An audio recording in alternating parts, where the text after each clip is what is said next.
Well, I don't know if you know this about me, but I uh, I love CSS, and I love how you can take uh, images in your post and you can align it left, and you can even make the text align left, and then you can take images and align them right, and put your text and align them right. You can align the top and bottom, and if you get really crazy, you can try and vertically align something and horizontally align something. And what I want to do is spend the next set of minutes talking to you about alignment, but not about CSS alignment at all, just so we're clear.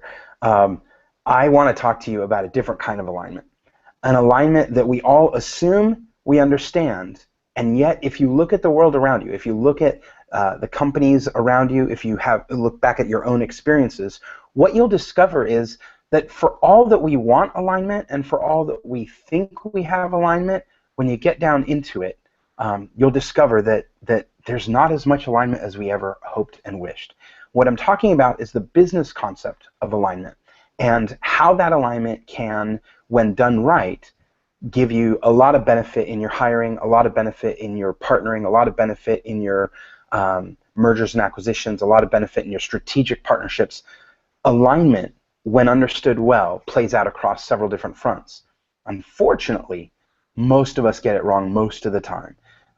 And I've spent a lifetime of getting it wrong, and I thought finally I'd try and wrap up a whole bunch of lessons and some insights and some research to help you think about it in potentially a different way. So if you're here on WordSesh and you're using the system, right, then what you're going to do is there's a questions and topics at the bottom of this video, and you'll be able to ask questions there and vote other questions up, and then I'll take a look at that, and we'll get into those questions as well. So hopefully you'll see that, and we'll get into it. But let me share my screen and jump us into a presentation. So give me a sec here while we turn it on.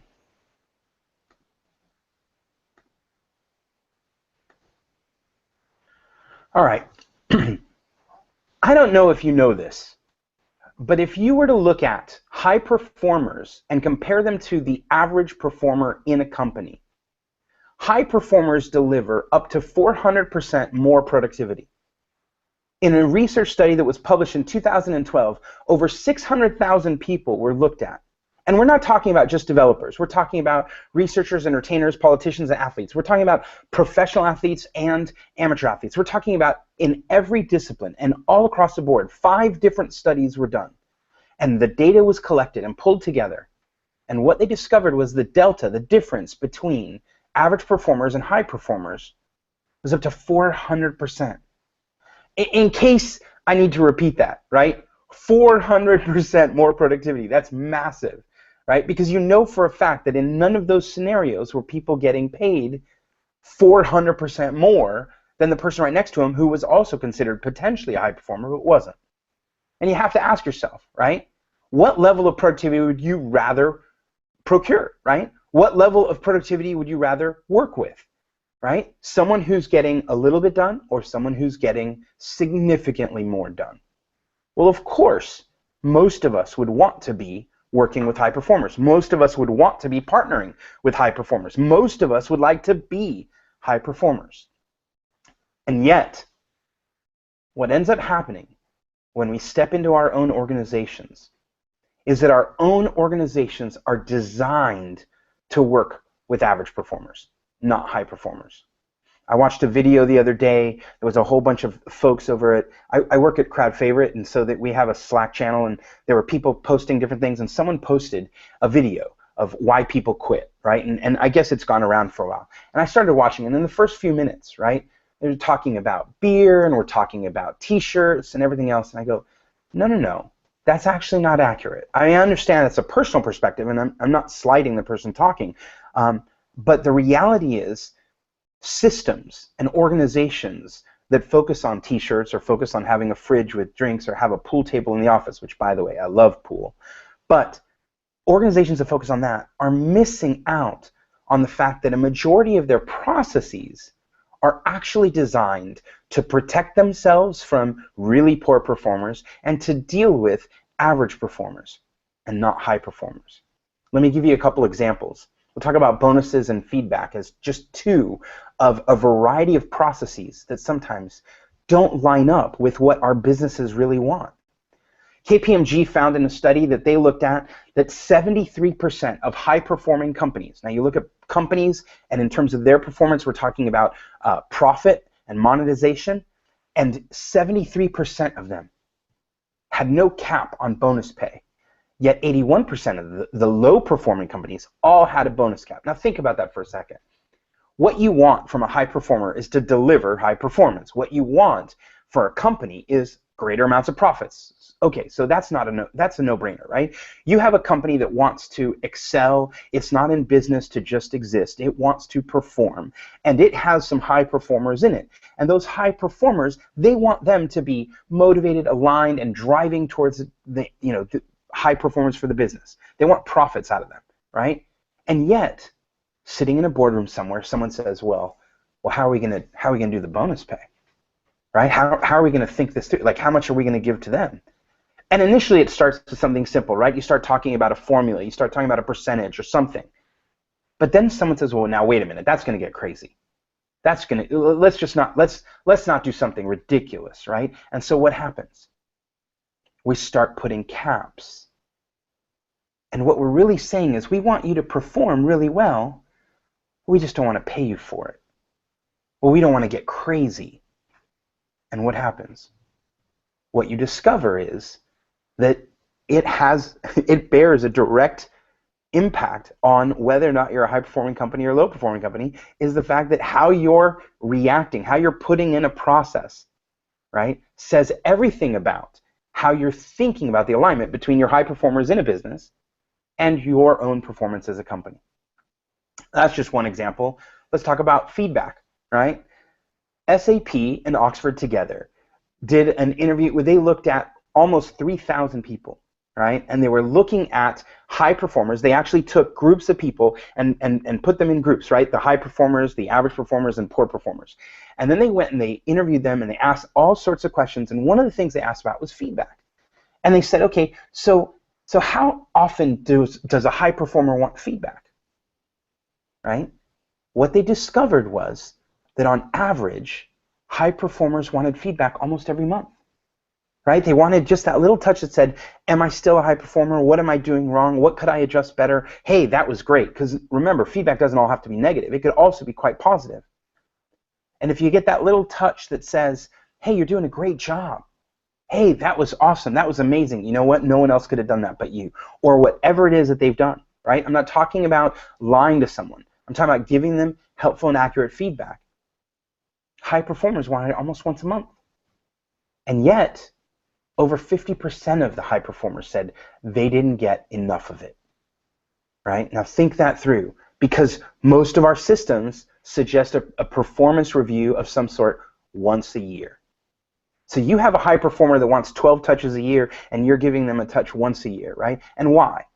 Why? Because we think of, well, I'm going to have to do review for those average people, and I don't know what to say, or I'm going to have to do a review for those poor performers, and that means I'm going to have to say something that's challenging, right? And I don't want to do that. Or even that high performer, and you think, I'm going to have to pay attention to what they're doing, get the details, pull it together, write it up.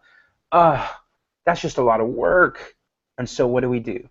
We build systems for average people. We build systems for poor performers because we want to say, well, at least once a year I can circle back and say, you're not doing a good job. Let me ask you a question, right? If you weren't doing a good job, would you like to have someone wait 9, 10, 11 months before they circle back and tell you? If you said yes to that, right, then you likely ought to rethink what you're doing. If you have no problem waiting 9, 10, 11 months to get feedback on something that someone thinks, oh, you're not performing well, right? There's something wrong there, right? And I'm not picking on you. I'm not saying you're bad. I'm saying the way you're thinking about your world is. My dad's an immigrant. He came from South America. And when he got his first job, his first official job, not the little part-time jobs when he was working at the university here in the US, but when he got an actual job at Ford Aerospace, he walked up to his boss and he said, within a couple weeks, right? And I'm sure it was in broken English, but he said to him, hey, I want to get some feedback. How am I doing? And the boss said, oh, you're doing great. Don't worry about it, right? So a couple weeks go by, and my dad comes back and says, okay, hey, Jay, I want some feedback on how I'm doing. And the guy says, no, you're doing fine. A couple weeks later, my dad's frustrated because he has no clue where he's at. How's he performing against everybody else's peers? So he walks up to his boss and says, let me ask you a question. Am I the best performer in your team? And the boss is like, no. My dad says, great, tell me what I need to do to become the best performer on your team. And at that point, the boss realizes, okay, I get it. Yeah, we need to meet. Sure, I can give you some tips. But most of the time, as employees, we don't do that. Most of the time, we don't pursue the feedback to say, what does it take for me to be the best? I created a matrix a year or two ago on how does it take a person who's just learning software development, just learning programming, how do you get them to go from where they're at all the way to being a high-performing software architect, right? What are all the things, and not just in the tool use, but in their knowledge and skill set, but also in their communication and how they share and articulate things, a whole set of ladders, right, for how people develop and grow. Because at the end of the day, when you meet with a high performer and they say, I'm here and I want to go somewhere else, I want to get better, I want to perform better, if you don't have a clue, then how are you going to help them? More often than not, I step into organizations, I coach companies, and I come alongside folks, and we start talking about how they do this, right? How do you give feedback to your companies? And what you discover is everybody kind of cringes. Nobody has clarity. And you go, guess what? That's not going to do it. That's just not going to work. All of this is an issue of alignment. Because what we're saying is we want our employees to be the very best. No company raised their hand and says, we would like to have poor performing employees. No company says, we want to have some folks that are, just doing mediocre or average, right? Nobody says that. Everybody says we want a high-performing team, a high-performing company. And yet, when you look at how bonuses are structured, or when you look at how feedback is structured, or a variety of other issues, right? What you get is, we're building in a system that protects us from the worst employees, or we're building in a system that works for the average employee, but our employment relationship has poor alignment between our goals and our processes. I wrote a post last night in preface for this talk where I talked about the 3 reasons people, high performers, quit companies, right? And in it I gave an example. I worked for a company once, right? And in that company, if you wanted a book, now this goes way back because I'm kind of old, and so if you have to think about a time when the web didn't really exist. I know that's hard for some of you, but there was a time when we got our knowledge about software development from books. And you think through how that works, right? Because someone has to write the book, someone has to learn enough to write the book, then they have to get someone to publish the book, then the published book has to get on shelves, and then you go buy it. So by the time you're buying that knowledge, it may be a year or two outdated, but still, in those days, right? In those days, we bought books.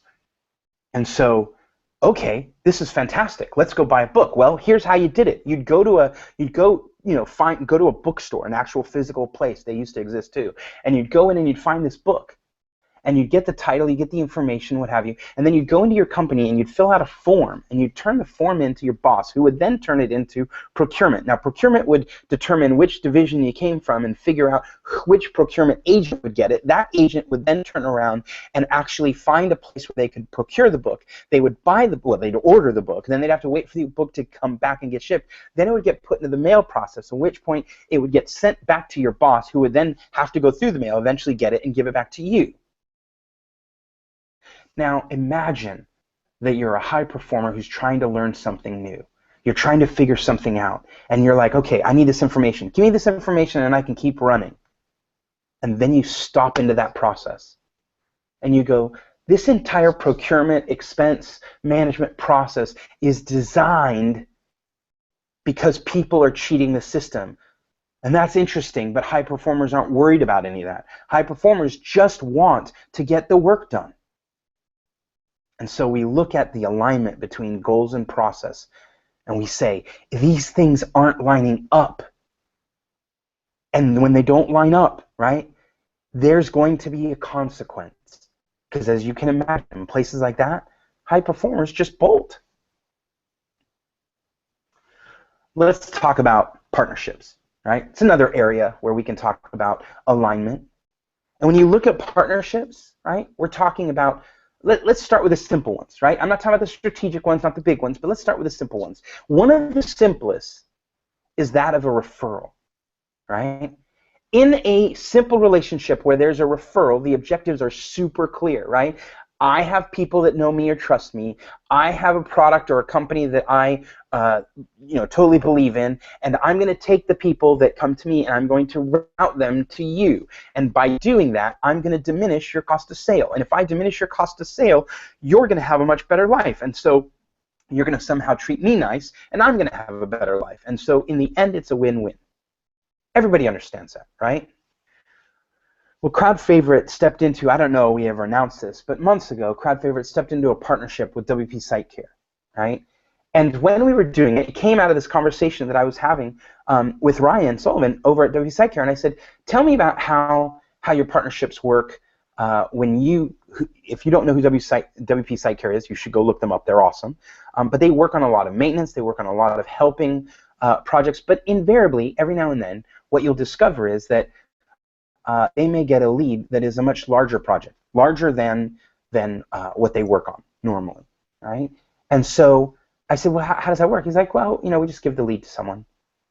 And I said, okay, but what happens after that, right? What happens after the lead has been delivered, right? That's a natural referral, right? Are you getting a spiff? Are you getting a kickback? Are you getting anything that says, hey, thank you for that because you lowered our cost of sale? No, normally we don't do that. No, okay. Well, then when that site or that project is delivered and done, there's obviously maintenance comes with it. Do you get those handed back to you? Because that's obviously your business. You'd want that. Well, yeah, we haven't gotten a lot of that either. I said, okay, we need to we need to work through a deal where if you bring me something, right, and we work on something, and then it goes into maintenance mode, which is your core competence in your business. Even though I may have some people that could do that, I'm going to take this project, I'm going to give it back to you. I'm going to give it back to you because this way it helps each of us do the things we do well. This way it makes sure that you get benefit from that relationship, even though you may have kicked it up to us for a little bit. Now imagine if you built a system that didn't work that way.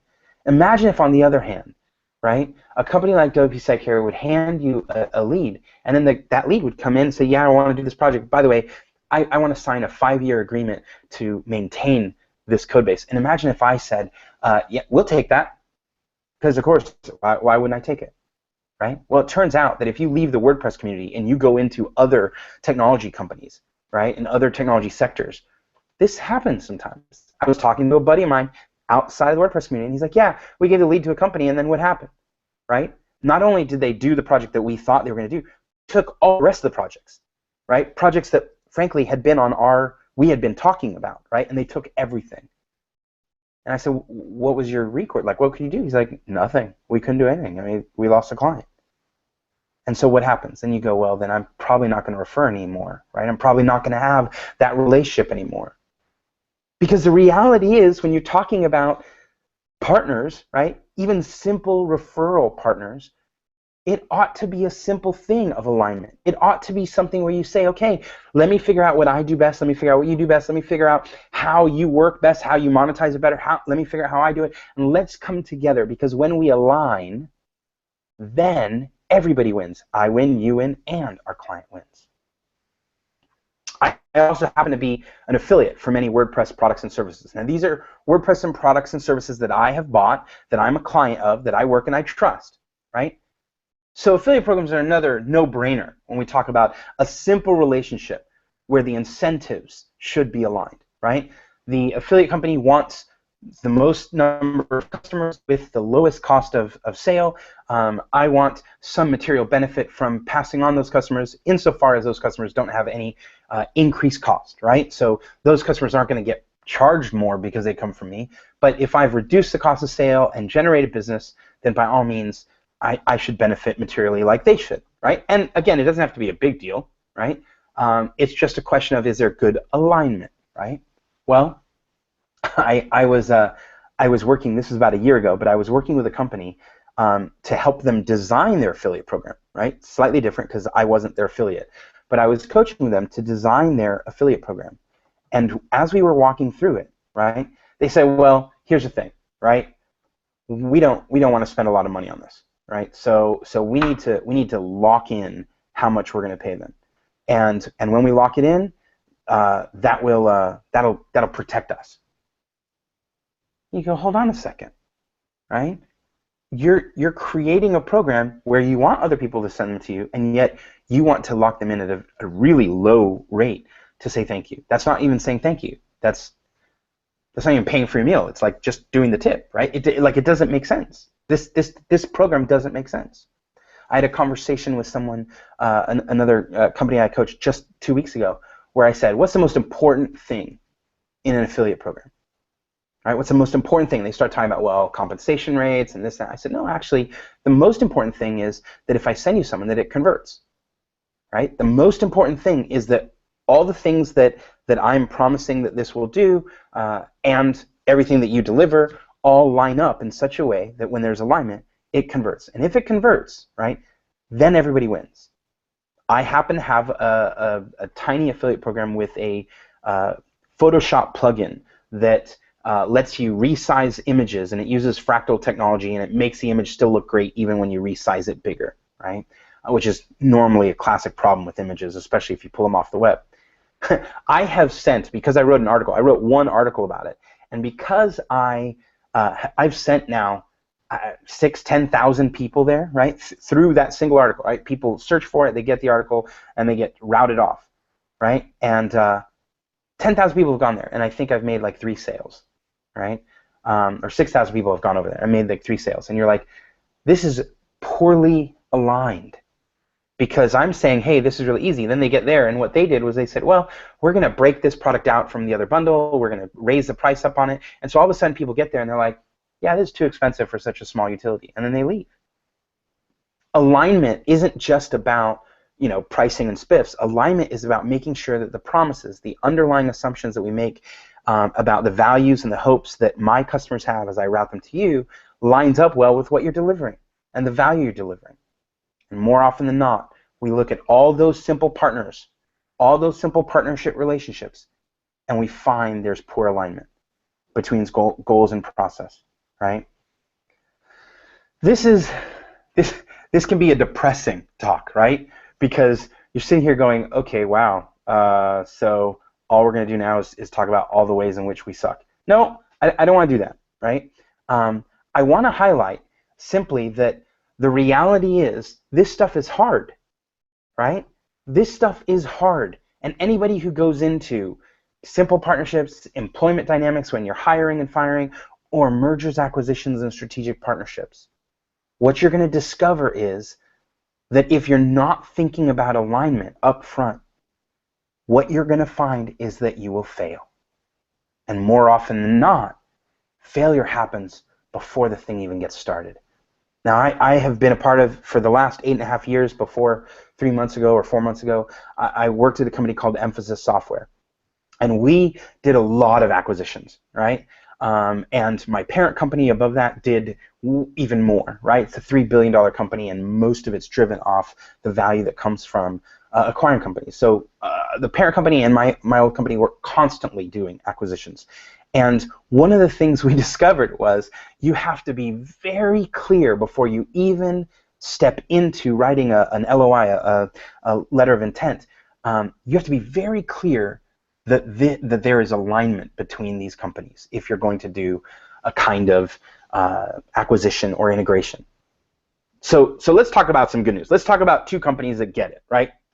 So if you if you spend any time at Disney, right, and I happen to be here in a hotel less than a mile away from Disneyland because I'm going to spend today and this weekend and even Monday at Disneyland. I'm on vacation right now, in case you didn't know, and I hope you are too, right? I hope that these holiday seasons have gotten you to the point where now you realize, in case you're a workaholic like I used to be, Christmas is just days away. So take a break, get out to a store, buy a gift, love people, right? Spend time with them. But let's talk about Disneyland for just a second.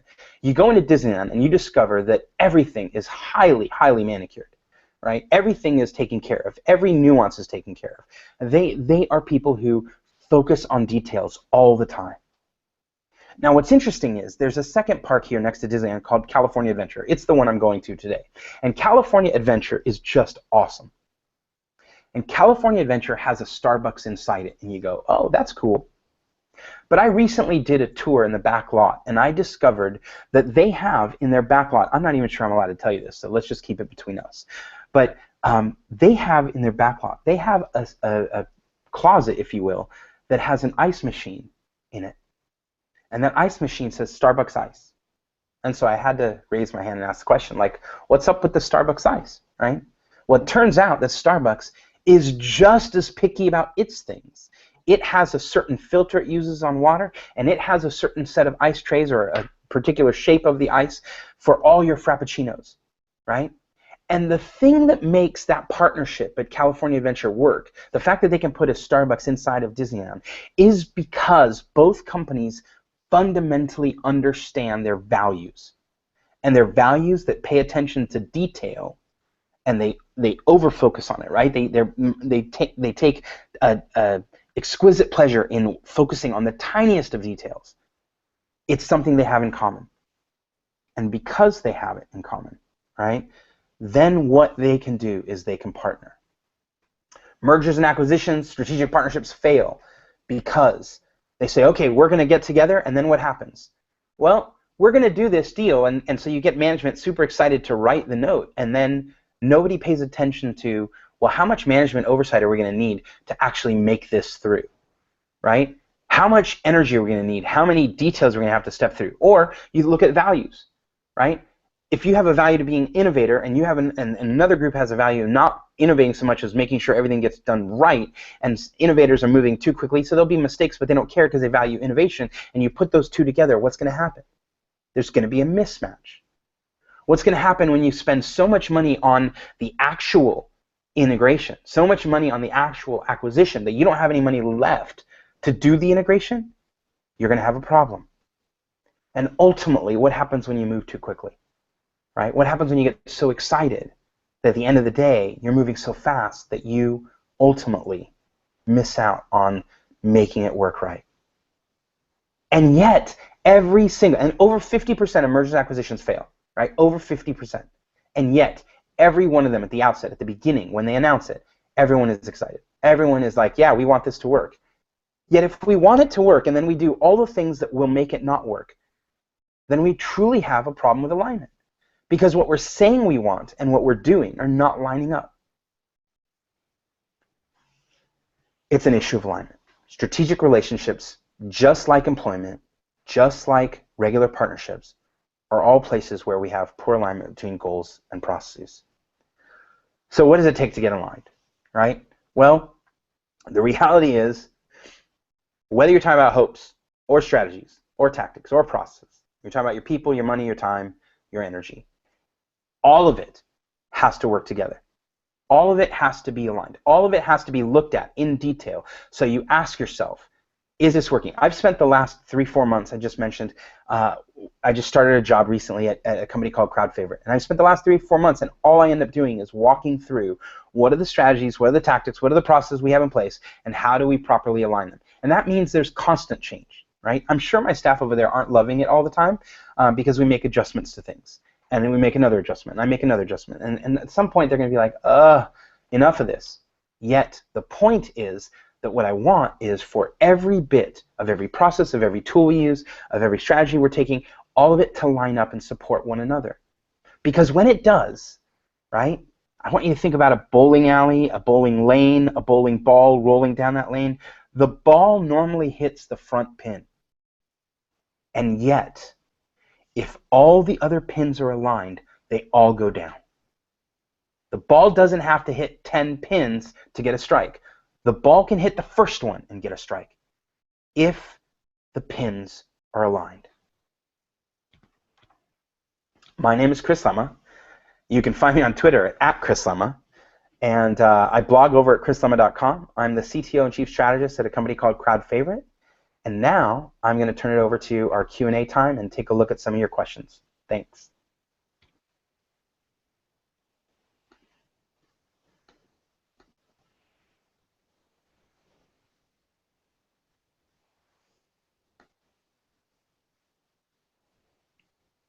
Okay. All right, let's see here. It looks like I have 12 votes on how do you determine who is and isn't a high performer. That's a great question, right? Well, I guess it depends on if they work at Crowd Favorite or they don't work. No, I'm totally kidding. How you determine who is and isn't a high performer is individuated for every company, right? So that is one of the dynamics, right? But in reality, one of the ways that we evaluate, one of the ways companies and one of the ways these studies evaluate high performers is you first create a baseline of performance, right? You create a baseline of what is expected, and then you look at who's outperforming, right? And you can do this from stock analysts to football players. You can do it in terms of, with firemen, they evaluate, for fire chiefs, they evaluate how quickly someone makes decisions, right? Because the timing has an impact on what happens on the scene. They also will end up doing something like how many decisions get made in a matter of time. So different roles in different companies all have to evaluate that separately. And yet, what the research suggests is that we tend to think of high performing as a bell curve, right? That you're going to have a few high performers, a few poor performers, and a bunch of mediocre people in the middle, or average people in the middle. And not mediocre, average is the appropriate term. That's not true, right? Turns out the research suggests it's not true at all. Again, research that looked at over 600,000 data points suggests that high performers actually clump together. So you'll have some companies where 60-70% of the company may be high performing, and you have other companies where 0% are high performing. And that means that you're going to actually look at performance outside of a single company and look at performance across a sector, right? So when you're looking at people who give advice to mutual fund purchases, all that's publicly available, and so you can compare across companies to see who's performing well and who's not. So I know that's not a perfect answer for what you were probably looking at, Daniel, but that's one of the dynamics, right? Question with three votes was, can high performers thrive? Oh wait, all of a sudden a new question jumped up. Well, let me hit Brian's question first. Can high performers thrive in an environment like Buffer, where transparency means everyone knows everything about compensation and benefits? Can high performers thrive there? Yeah, absolutely. But here's where the challenge is going to come, right? Not every high performer cares just about the money, right? So in another study of 3,000 or 4,000 high performers, what they discovered was that compensation, both salary and bonus, were the two biggest dynamics for high performers, right? And so if they're not recognized as the value they deliver, they move on. And that's the one challenge that a company like Buffer can have if the dynamic there is it's not only transparent, but it's locked in. So if you say, and that's the way Buffer works, if you say, okay, here's how much money you get for living in this city, and this is how much money you get for this role, and this is how much money you get for this, and then there's nothing else that says, oh, we're going to take into your performance, we're going to take into account your performance, or we're going to take into account how well you're doing and how you're delivering value, at that point, you're going to see potentially high performers move on. Now, on the flip side, you can be transparent, where everyone knows everything about compensation, and just not be flat or locked in, right? You can say, here is a component of our compensation, which includes a bonus factor, which has an unlimited dynamic to it, but it's based on certain things, which again, it can be transparent about and show you how the calculation is formulated so that people understand, what it means to deliver and get that kind of value. A question that had five votes was, hopefully that makes sense, Brian, right? And answers the question. Can you make or train an average player into a high performer? Oh, this is I have a master's degree in leadership, and I literally studied one of these this dynamic of a question for 2 years. Read everything, wrote everything I could on it, and it comes out to yes and no. It depends on what the organization is, the culture of the organization, and the people in it. So I've mentioned this before to other people. The Green Bay Packers make and train people into high performers, right? They don't jump around looking in the free agent model as much. They pick them up young and grow them into high performers. And there are other companies that do the same thing. And so that's awesome. On the flip side, you can see a lot of organizations that attempt to make or train average people into high performers, and they do it in a way that's not aligned, and so what ends up happening is it fails. And when it fails, the studies normally say that's because you can't train into high performance. And I disagree, right? I believe it's more the fact that how the system was designed or built didn't have the alignment it needed to create high performers. I believe high performers can be trained. I also believe that when you're building a system like that, then what you're going to see is a lot of people self-select out as well, right? You're going to see people who say, "Wow, this is a lot of stuff. Thank you. I'll just move on," right? And that's totally fine. Okay, so let's see. The next question is a statement and another statement, and then let's see. What about when some bottlenecks? I think there's a question over here. What about some of the bottlenecks are due to being under-resourced, right? And that has an impact on performance. By all means, right? There are going to be bottlenecks, and if there are bottlenecks, one of the questions you have to ask is your system designed to mitigate or work through those bottlenecks, right? If your system is designed to do that, then you have a way to navigate through those bottlenecks and get rid of them, right? One of the things we know about high performers is they take a lot of ownership over everything, right? So they take ownership over their own learning. They also take ownership over their own decision making, right? And so the way I manage a bunch of teams and have now over 15 years, once I started creating them, were these mantras, right? So I have a set of mantras, and my belief, and it's been born out of my experience over the last 15 years of managing software engineers, is that if I give them the mantras, right? If I tell them or highlight to them how to think about certain things, these mantras allow them to make all the decisions on their own, right? I don't have to be around, and that removes a lot of the bottlenecks, right? Because I don't want to be sitting there holding them up for things either, right?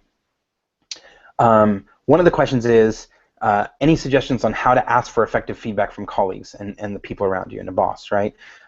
Yes, ask. Just walk up and ask and say, "Hi, I would like more feedback. I'd like to know what I'm doing well. I'd like to know what I'm doing that you don't love. I'd like to know what would allow me to grow in my role. I would like to know what does it take to make me the the highest performer in my team, etc." Right? You have to ask. And if a company looks at you and goes with a blank stare, like I don't even know what to tell you right now, then there are several companies, most of which are in this chat window if you were on live with us, where there are companies that are hiring, right? 10up, Woo Themes, I'm sure Human Made is, Crowd Favorite is, I'm sure there's others that I'm not even looking at here, but everybody is hiring right now. If you're in a company where they don't really care to give you feedback, then go look for a company that will, right? Because there's not enough. Web dev, sorry, I did not mean to miss them. They're also hiring. There's a whole bunch of companies that are hiring, right? Find ones where they will empower you to make choices, where they will give you feedback, and all that stuff, right? You don't need to work for a company that's not doing that. Okay, we have a couple more minutes here for questions.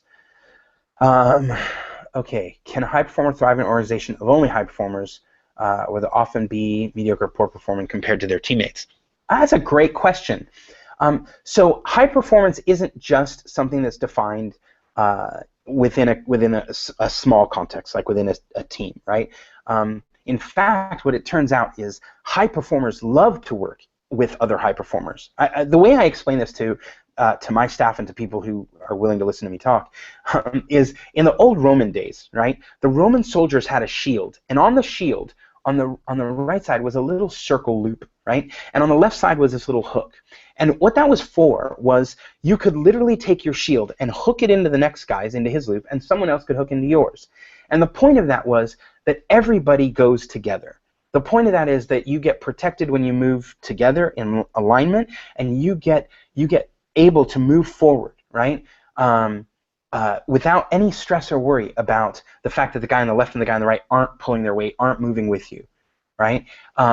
What happens is high performers love to work with each other, right? Because they know they're not going to have to carry someone else's water up the hill. They know that the guy next to them on the right or the guy next to them on the left, the gal next to them on the left or right are going to get their stuff done. And so then they put their head down and get their stuff done, right? So you want to build an organization where ultimately, right, you know that high performers can work together with each other. Will they have a natural level of competition? Sure. Will there be someone who steps up a little better than the other? Sure. But ultimately, the bar will rise for everybody, right? And you would never call, even if a person's in second or third place in that little competition, you would never call them a poor performer. All right. I think I have time for one or two more questions. It looks like one here is the higher you're valued, the higher your workload increases, right?